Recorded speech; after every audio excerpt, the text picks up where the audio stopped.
Ô rapaz, rapaga, tô aqui hoje para falar do novo filme da Scarlett Johansson, que é o Ghost in the Shell. 1º de abril, Não estreou na minha cidade Ghost in the Shell, no lugar estreou o Poderoso Chefinho, né? Estreou o Poderoso Chefinho aqui. Que beleza, né? O senhor gerente da Movicon. Que beleza. Apesar que eu também faria o mesmo que ele, né? Tem que prezar pelo lucro. Hoje em dia, infelizmente, é assim. Ghost in the Shell é um filme um pouco vanguardista demais. Pelo menos o anime é um pouco vanguardista demais pro público joense, que o público joense em si é burro. Como você é burro? É um público idiota, um público fútil, extremamente fútil. O resto do mundo é fútil, mas Jaú é fútil ao cubo, cara. A 4ª potência. Enfim, hoje estou aqui para falar de Poderoso Chefinho. Brincadeira, mentira também. Mentira! Mentira. Hoje estou aqui para falar de Ghost in the Shell anime. Reassisti ontem um anime e vamos falar disso daí. Roda a vinheta.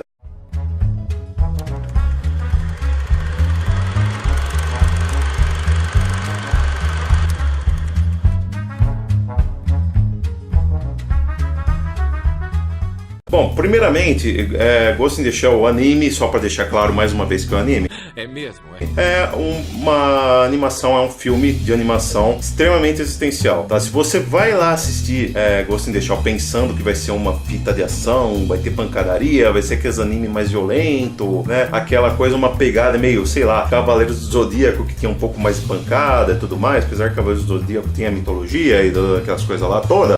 É mesmo, Mas enfim, Ghost in the Shell é um Blade Runner em forma de anime, cada um chama de um jeito. Enfim, inicialmente surgiu como mangá, depois fizeram um anime e agora fizeram esse filme dele. Esse filme que tá aí agora passando no cinema, tem a Scarlett Johansson no papel principal, de todo aquele problema envolvendo whitewashing, aquela palhaçada toda. Eu falo disso mais pra frente, tá? A questão é a seguinte: o desenho, vamos focar no desenho, não no filme, não no whitewashing, não nem nada disso. Vamos focar no longa-metragem de animação, no anime que eles chamam, né? Enfim, é um anime extremamente existencial, tá? Tem um vídeo meu que eu falo de Sartre, eu explico um pouco Sartre, que Sartre dizia que você é escravo do existir e não escravo do ser. E isso é a base para a filosofia existencialista, né? Que a gente associa Sartre, Jean-Paul Sartre, com existencialismo, e o anime trata muito disso. Esse anime trata muito disso. Em determinados momentos, a protagonista, que é a Major Motoko Kusanagi, e ela várias vezes no filme aparece em cenas introspectivas que são as melhores cenas desse filme, de fato.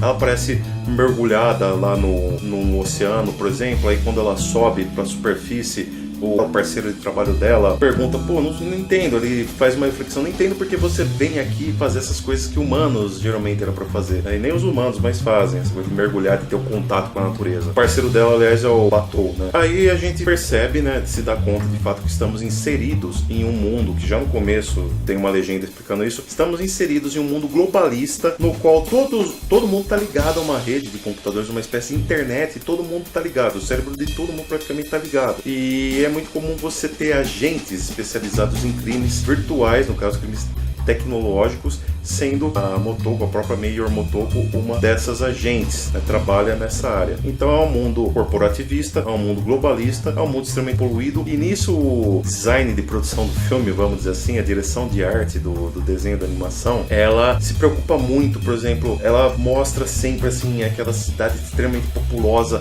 parece que esmagada por arranha-céus, e normalmente a gente vê através de planos contra-plongés aqueles arranha-céus assim gigantes, como se estivessem dominando a cidade, ou às vezes a gente vê de outra perspectiva, de cima do arranha-céu, a gente vê aquela cidade cheia de casas tudo iguais e pobres, assim, residências pobres, bem paupérrimas. É um mundo extremamente sujo, né? Você vê sempre garrafas jogadas pela rua, cachorros magros, né? Como se passassem fome na rua. Então é uma coisa muito bem concebida, né? E a direção também, já que eu falei da direção, né? De plano plongé contra plongé, usa muito bem isso daí em umas cenas, assim, de perseguição. Então quando ele quer passar a sensação, quer adotar uma perspectiva subjetiva a partir da visão do perseguidor, ele usa plano plongé para seguir o perseguido, né? Como se a gente assumisse os olhos de quem está perseguindo. E a pessoa que está sendo perseguida, ela é filmada por contra-plongés, como se ela tivesse paranoica que alguém tivesse assim, lá em cima dela e qualquer momento pudesse ser atacada. Um filme que a gente vê muito isso, é relativamente recente, é o Jurassic World, né? Quando você tem aquela cena em que eu esqueci até o nome do dinossauro principal do filme, né? O vilãozão do filme, eles entram na sala,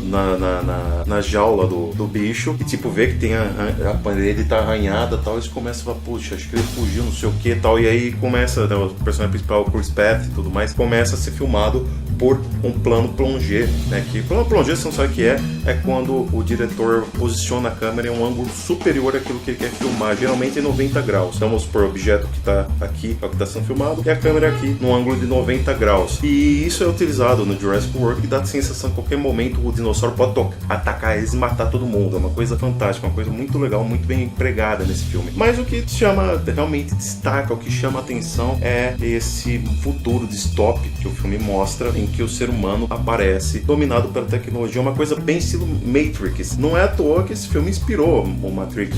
Por sinal, foi inspirado pelo Blade Runner, o Caçador de Androids, que é muito parecido, por sinal. Em Blade Runner você vê que as únicas criaturas que levantavam questões existenciais, o que eu sou, o que eu estou fazendo aqui, para onde eu vou, as únicas criaturas que levantavam essa questão eram os replicantes, que eram os androides, enquanto que o resto da humanidade estava perdida no meio da tecnologia, um mundo tecnocrata, totalmente dominado, globalista, totalmente incorporado, totalmente corporativista também, né? Totalmente dominado por grandes corporações, que é o que acontece, né, nesse Ghost in the Shell. Vira e mexe, você vê outdoors assim, espalhados pela cidade, uma poluição visual gigantesca, né, na cidade, e isso é uma visão muito distópica, é um futuro muito distópico, que era mostrado em Blade Runner, talvez até melhor mostrado em Ghost in the Shell, nesse ponto. Então, não tô dizendo que o filme é melhor que Blade Runner, porque Blade Runner é muito melhor, vamos combinar, mas Ghost in the Shell, o anime, não assisti o live action ainda, mas o anime trabalha muito bem com esse tipo de questão. A Mayor Kusanagi, ela mergulha, e aí, quando ela volta à superfície, o ator pergunta por que ela faz isso, ela fala que ela faz porque ela sente um medo, mas ao mesmo tempo, quando ela vai voltar para a superfície, ela sente a sensação que ela pode ser uma outra pessoa, uma pessoa melhor. Ou seja, e vira e mexe, ela pergunta, poxa, o que eu tô fazendo aqui? O que é meu passado? Quem eu sou? Quem que eu não sou? E ela se questiona muito quanto a isso, né? Em todo instante, você vê ela questionando o que eu sou, afinal de contas. Porque ela existe, ela tá ali. Só que ela parece estar ali para fazer aquilo pro qual ela foi projetada e só. Ela tá lá só para trabalhar. Assim como a maioria das pessoas que estão lá. E tinha, né, nos anos 90, tinha esse medo, nos anos 80, anos 90, você tinha esse medo, né, que o pessoal tinha do futuro se transformar em um mundo corporativista, globalista, lembrando que globalista é o oposto de globalizado, tá? Só para constar. Era um medo muito recorrente lá no passado mesmo, nos anos 80, 90, mesmo período anterior a isso, né? Nos anos 70 a gente tem Laranja Mecânica, um futuro também já meio nesse naipe, mais dominado pela violência do que por corporações, mas não era uma coisa tão diferente disso, não. Era uma distopia também. E isso me pergunto se vai funcionar no filme live action, tá? Porque a gente tá em 2017, o filme projeta o mundo para 2029 e é um futuro assim, um mundo totalmente claustrofóbico, tá? Então é meio difícil a gente imaginar um mundo daquele jeito em um período aí, um hiato de 15 anos, né? Um hiato temporal de 15 anos. É meio complicado você imaginar isso. Porém, nunca se sabe. Eu não assisti o filme e prefiro ver o filme primeiro. Mas essas questões existenciais permeiam o filme o tempo todo. Tá? O tempo todo a gente vê ela adaptada à filosofia sartreana do que, olha, eu existo, eu sou isso. Mas o que eu sou? Eu existo. Como pessoa, eu existo porque ela é o quê? Uma personagem totalmente robotizada, tá? O corpo dela é totalmente feito de titânio, todo feito de mecanismos e tudo mais. E ela tem um cérebro humano, tá? E de todos os personagens do filme, talvez seja a personagem mais mecanizada que existe, que ao mesmo tempo é que tem mais questionamentos existenciais para ser feito, né? É como se o mundo todo tivesse tão entretido com essa rede gigantesca que existe, como se todo mundo tivesse desistido de questionar a própria essência. Por que eu tô assim? Por que todo mundo é tão pobre, né? Tem uma minoria extremamente rica, a maioria extremamente pobre, um mundo totalmente desigual, totalmente controlado, totalmente totalitário. Por que as coisas são assim? As pessoas parecem que esquecem de questionar esse tipo de coisa, e quem questiona é justamente uma robô, né? Quem questiona mais sobre ela, né? Como eu disse, ela está presa a existir, ela existe, mas parece que ela só existe porque antes ela foi definida que deveria existir para fazer aquilo. Então ela segue, de acordo com o Sartre, ela segue um objeto, né? O propósito do objeto. Que nem Sartre dizia que o objeto foi feito, primeiro ele é definido para depois ele existir. Você desenha o objeto no papel, que nessa câmera filmadora, ela foi desenhada no papel antes, está projetada para filmar, para depois ela sair do papel e depois existir na condição de uma câmera filmadora, ao contrário do ser humano, né? E um robô também, em tese,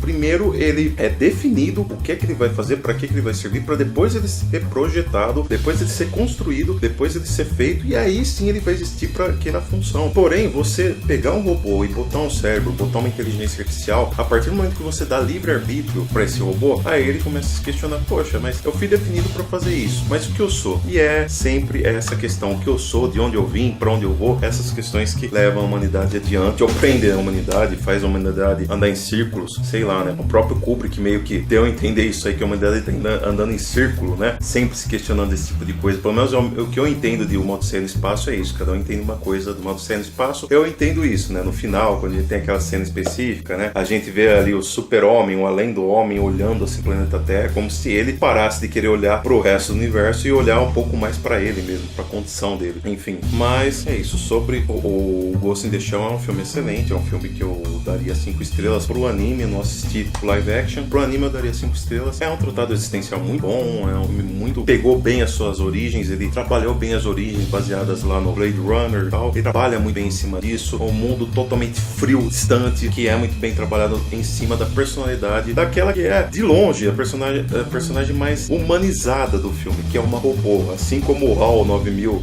do Uma Odisseia no Espaço era o personagem mais humanizado daquele filme, a Mayor Kusanagi também é uma personagem extremamente acalorada, extremamente humanizada, uma robô extremamente humanizada. É uma excelente ficção científica que, baseadíssima em outros grandes clássicos, que inspirou outro clássico que é o Matrix, baseada em Metrópolis, baseada em Uma Odisseia no Espaço, baseada em Blade Runner, e que foi influenciada e serviu de influência para que os irmãos Wachowski fizessem aí o Matrix. Os irmãos ou irmãs, né? Ou irmão ou irmã, vai saber.